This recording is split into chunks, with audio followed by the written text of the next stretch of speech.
పెట్టుకోవాల్సిన అవసరం ఉంది. భవిష్యత్తులో మనం ఒకప్పుడు 2 సమస్యలు ఫేస్ చేసేవాళ్ళం. ఒక పక్క వరదలు, తుఫాన్లు, రెండో పక్కన కరువు. రాయలసీమ ఎప్పుడూ కరువు జిల్లాలుగా మారిపోయి రాళ్లసీమగా మారిపోతుందని బాధపడే పరిస్థితి. ఇప్పుడు కూడా నాకు సొల్యూషన్ దొరకంది ఒక కర్నూలు దొరకడం లేదు, కానీ కర్నూలు జిల్లాకు తప్ప ఇక్కడ అన్ని జిల్లాలకు ఎలాంటి సమస్య లేకుండా ప్రతి ఒక్క ఎకరాకు నీళ్ళు ఇచ్చే కార్యక్రమానికి ఈ ప్రభుత్వం శ్రీకారం చుడతామని చెప్పి కూడా నేను మీకు తెలియజేస్తున్నా. పోలవరం 2 ఏళ్లలో పూర్తి అవుతుంది. పోలవరం కృష్ణా అనుసంధానం చేశాం. పోలవరం కృష్ణా పెన్నా అనుసంధానం చేస్తాం. అక్కడి నుంచి పోలవరం నుంచి గోదావరి నుంచి వంశధార తీసుకెళ్తాం. ఇవన్నీ కానీ అనుసంధానం చేయగలిగితే, అది కాకుండా ఈ సంవత్సరం చేసే పనులన్నీ కూడా ప్రాధాన్యతా క్రమంలో పనులు పెట్టుకున్నాం. ఏ పనులు చేయాలో ఆ పనులే పెట్టి మొత్తం ముందుకు పోతున్నాం. అవన్నీ కూడా పూర్తి అవుతాయి. ఇంకొక పక్కన మీరు చూస్తే ఇదే కాకుండా ఓర్వకల్, కోప్పర్తి ఇండస్ట్రియల్ కారిడార్స్ ఒక 5,000 కోట్లు ఖర్చు పెడుతున్నాం. కృష్ణపట్నం ఒక ఇండస్ట్రియల్ టౌన్షిప్. అదే మాదిరిగా ఏదైతే పాయకరాపేట దగ్గర నక్కపల్లి, అక్కడ కూడా ఒక ఫార్మా ఇండస్ట్రియల్ కారిడార్ వస్తుంది. ఇంకొక పక్కన గవర్నమెంట్ ఆఫ్ ఇండియా ఒప్పుకున్నారు సముద్రం పక్కన ఉండే సాల్ట్ ల్యాండ్స్ అన్ని ఇవ్వడానికి. ఇది ఒక 20,000 ఎకరాలు వస్తుంది. అది కూడా తీసుకుంటున్నాం. దీనివల్ల ఈ సముద్రం పక్కనంతా కూడా ఇండస్ట్రియలైజేషన్ పోవడానికి, ఉదాహరణకు భావనపాడు దగ్గర అయితే 10,000 ఎకరాలు వస్తుంది దగ్గర. ఇవన్నీ కూడా ఉపయోగించుకొని ఏ విధంగా ఇండస్ట్రీస్ ప్రాధాన్యత ఇవ్వాలని ఇస్తున్నాం. ఇది కాకుండా ఇంకొక పక్కన చూస్తే ఇప్పటికే నేను పాలసీలో మీకు ఒక ఐడియా వస్తుంది. ఎన్టీపీసీ మొత్తం గ్రీన్ హైడ్రోజన్ కోసం 1,00,000 కోట్ల రూపాయలు ఇన్వెస్ట్మెంట్ పెడుతున్నారు. దాంట్లో మన జెన్కోను కూడా పార్ట్నర్స్గా చేర్చాం. ఇద్దరూ కలిసి ముందుకు తీసుకుపోయే పరిస్థితికి వచ్చారు. బీపీసీఎల్ కూడా ముందుకు వచ్చారు. వాళ్ళు కూడా పెట్టుబడి పెడతామని డిస్కస్ చేస్తున్నాం. అది మోస్ట్ ప్రాబబ్లీ అది క్లించ్ అయితే ఒక 75,000 కోట్ల రూపాయలతో ఏదైతే మనం బీపీసీఎల్ కింద పెట్రోకెమికల్ కారిడార్ వస్తుంది. అది కూడా తొందరలోనే పూర్తయితే ఇంకొక ఇండస్ట్రియలైజేషన్కి దోహదం చేస్తుంది. ఇది కాకుండా రైతులకు అందరికీ మళ్ళీ డ్రిప్లో ఇరిగేషన్ సబ్సిడీ ఇస్తున్నాం. పాడి రైతులకు 90%తో షెడ్లన్నీ కూడా కట్టిస్తున్నాం. విశాఖపట్నం రైల్వే జోన్ క్లియర్ అయింది. తొందరలోనే ఫౌండేషన్ వేస్తాం. అది పూర్తి చేసుకునే పరిస్థితి వచ్చింది.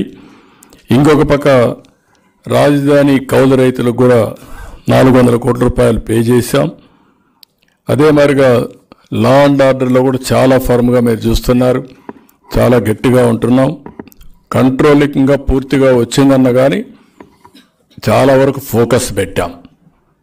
ఈ సీసీటీవీ కెమెరాలు కానీ ఇవన్నీ పెట్టుకొని రాబోయే రోజుల్లో కఠినంగా వ్యవహరించే పరిస్థితి వస్తుంది. ఇంకొక పక్క పదవులు కూడా పార్టీ పదవులు ఇచ్చే పదవుల్లో ఇది కూడా మనం ఒకసారి గుర్తుపెట్టుకోవాలి. తెలుగుదేశం పార్టీ ప్రత్యేకత జనాభా దామాషాకు అనుగుణంగా పదవులు ఇచ్చాం. దానికి ఎప్పుడూ కట్టుబడి ఉన్నాం. మొత్తం ఏవైతే బీసీలు కానీ, ఎస్సీలు కానీ, ఎస్టీలు కానీ, ఓసీలు కానీ, మైనారిటీ కానీ అందరికీ వీలైనంత వరకు జనాభా దామాషా ప్రకారం ఇవ్వాలనుకుంటున్నాం. అందుకని ఇప్పుడు ఇచ్చిన రిజర్వేషన్లు కూడా వాళ్ళ ఇష్ట ప్రకారం ఒక జీవో తీసుకొచ్చారు. దానికి హేతుబద్ధత లేదు. అది తీసేసి మనం అనుకున్న స్పిరిట్ ప్రకారం మన ఆలోచన విధానానికి అనుగుణంగా ఇవి తీసుకొస్తామని చెప్పి కూడా నేను మీకు తెలియజేస్తున్నా. చట్టసభల్లో 33% మహిళలకు రిజర్వేషన్లు పెట్టడానికి మనం కమిట్గా ఉన్నాం.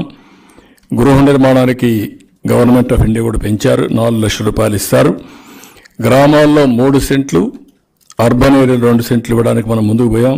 దానికి కూడా జీవో ఇష్యూ చేశాం. దీపావళికి సూపర్ 6లో ఇంకొక పాలసీ వంట గ్యాస్ సిలిండర్ ఇవ్వడానికి శ్రీకారం చుడుతున్నాం. అది కూడా కంప్లీట్ చేస్తాం. ఎప్పటికప్పుడు ఇవి అయిన తర్వాత మళ్ళీ ఒకసారి చర్చ చేసుకుంటాం. రిసోర్స్ అన్ని మనం మొబిలైజ్ చేసుకుంటున్నాం. సంపద సృష్టించాల్సిన అవసరం ఉంది. సంపద సృష్టిస్తే ఆదాయం పెరుగుతుంది, ఆదాయం పెరిగితే సంక్షేమ కార్యక్రమాలు కూడా జరిగే పరిస్థితి వస్తాయి. ఈ రెండు బ్యాలెన్స్ చేసుకుంటూ ముందుకు పోతున్నాం. 4 నెలలు చాలా ముఖ్యమైన సమయం. ఈ 4 నెలల్లో మనం ఒక మాటలో చెప్పాలంటే చాలా వరకు ట్రాక్లో పెట్టడానికి ప్రయత్నం చేస్తున్నాం. కానీ జరిగిన డెవాస్టేషన్ అంతా చూసిన తర్వాత ఇంకా కొంత టైం పడుతుంది ఇవన్నీ కూడా చేయడానికి. కాబట్టి ఇవన్నీ కూడా నేను ఒకసారి మీ ముందర పెట్టి అవసరమైతే మధ్యాహ్నం కూడా ఒకసారి మనం డిస్కస్ చేసుకొని 1:30 నుంచి 2:30 వరకు బ్రేక్ ఇద్దాం. 2:30కి మళ్ళా సమావేశం అవుదాం, మనం డిస్కస్ చేద్దాం. ఇంకా మిగిలిన ప్రభుత్వ విధానాలన్నీ మేము ముందర పెట్టడం, ఎప్పటికప్పుడు మిమ్మల్ని భాగస్వాములు చేయడం. అదేవిధంగా మనందరం గుర్తుపెట్టుకోవాల్సింది 2029కి మళ్ళీ గెలవాలంటే ఎన్డీఏలో కూడా అనుసంధానం చేసుకోవాల్సిన అవసరం ఉంది. నిన్న కూడా ఎన్డీఏ విషయం వచ్చినప్పుడు మాకు నిన్న పార్టీలు ఉన్నాయి, ముఖ్యమంత్రులు ఉన్నారు, మేమందరం కూర్చొని డిస్కస్ చేశాం. జాతీయ స్థాయి నుంచి రాష్ట్ర స్థాయి వరకు కింది వరకు అన్ని రాజకీయ పార్టీల్ని ఏ విధంగా అనుసంధానం చేసుకోవాలి, కోఆర్డినేట్ చేసుకోవాలి, ఎలాంటి మెకానిజం ఉండాలి. ఎన్నికల మొన్నైతే ప్రజలు ముందుకొచ్చి మనకు ఓట్లేశారు. అవతల ఉండే అరాచకాలు చూసి మీరు ముగ్గురు కలవాలి అనే ఉద్దేశంతో ఓట్లేసి గెలిపించారు. కానీ మళ్ళీ మనం గెలవాలంటే అటు కేంద్రం చేసిన పనులు కానీ, చేస్తున్న పనులు కానీ, మనం చేసే పనులు కానీ, ఎన్డీఏ మొత్తం అక్కడ కేంద్రం రాష్ట్రంలో చేసే పనులు ప్రజల్లోకి తీసుకుపోవాల్సిన బాధ్యత మన పైన ఉంది. దీనికి ఎలాంటి మెకానిజం ఉంటే బాగుంటుందో మన రాష్ట్రంలో మనం ఆలోచించాలి. కేంద్రంలో ఏం చేయాలో వాళ్ళకు కూడా గైడ్ చేసే పరిస్థితి రావాలి. అల్టిమేట్గా అందరూ కూడా ఈ అనుసంధానం, కోఆర్డినేషన్ పర్ఫెక్ట్గా జరగాలి. అందుకే ఇటీవల కాలంలో మనం ప్లానింగ్ బోర్డు మినిస్టర్స్ కూడా పెట్టాం. Planning board ministers orders issue చేశాం, వాళ్ళు కూడా వస్తారు. 3 పార్టీల్ని కోఆర్డినేట్ చేయడం, అవసరమైతే 3 పార్టీ అధ్యక్షులు కూర్చోబెట్టి మాట్లాడడం. అదే సమయంలో 31 నియోజకవర్గాల్లో మనం ఉన్నాం, మనం లేవు అక్కడ. అందులో 21 మంది, 30 కాదు ఇంకా తక్కువే అనుకుంటాను, 21 మంది ప్లస్ 8, 29లో మన ఎమ్మెల్యే లేరు. అదే సమయంలో వాళ్ళు గెలిచిన 11లో లేరు. మనం గెలిచింది 134 మనం ఉన్నాం. మిగిలింది ఇక్కడ మన ఎమ్మెల్యే లేకుండా మిత్రపక్షాలు కానీ ప్రతిపక్షం కానీ ఉండే పరిస్థితిలో ఉంది, వేరే పార్టీ ఉండే పరిస్థితి ఉంది. ఈ 31 నియోజకవర్గాల్లో 41 నియోజకవర్గం 175 కాబట్టి 41 నియోజకవర్గాల్లో మన పార్టీని కూడా కాపాడుకోవాల్సిన అవసరం ఉంది.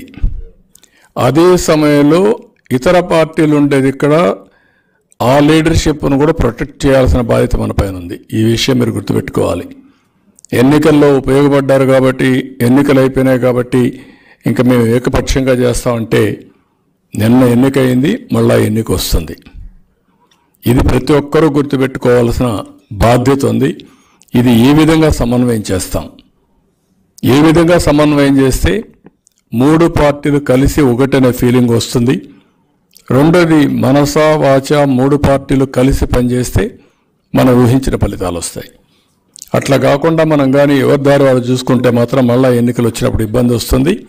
ఇది కూడా మనం చేయాల్సిన అవసరం ఉంది.